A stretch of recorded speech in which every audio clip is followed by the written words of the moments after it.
nuestra actividad planeada para el día de hoy. Hoy ustedes tienen cada uno en su grupo, en su mesa, una rosca de reyes para que compartamos, un chocolate que les van a pasar en un momento y vamos a tomar un pequeño desayuno para festejar. ¿Quién?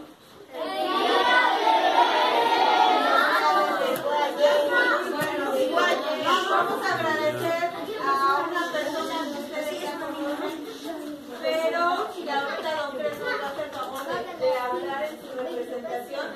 Él les manda una sorpresita, porque también sabemos que los Reyes Magos a veces no llegan hasta donde todos queramos que lleguen. Pero él les tiene una sorpresa que va a hacer después de que compartamos el pan. Que vamos a hacer la palabra de ustedes. Por favor, te escuchen, niña. Pues, buenos días, niños. Buenos días,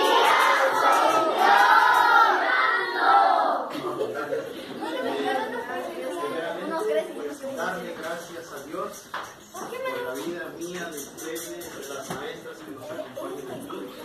Y por supuesto, pues hoy es 7 de enero, es inicio de clases y celebramos con ustedes. Pido su atención, nada más.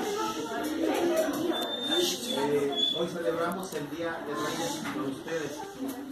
Recuerdo que, no sé, bueno, algunos de ustedes se acuerdan de que hace un año también tuvimos un evento.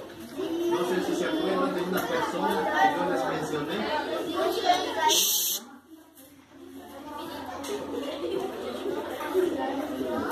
Se les olvidó. Bueno, niños, mire, yo vengo en representación de un amigo mío, un compa mío, que no está aquí, que está trabajando en los Estados Unidos, y él me encargó, me comisionó que venga a compartirles pues un saludo, a cosecharles una sonrisa.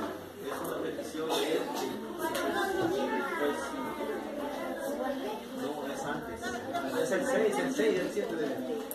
A compartirles algo, a cosechar una sonrisa con ustedes.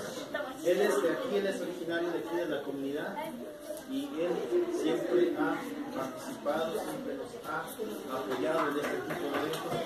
Y hoy les compartimos un chocolate y ese chocolate él se los invita. No son solamente fue el portavoz o el medio para ayudarnos a preparar y compartir.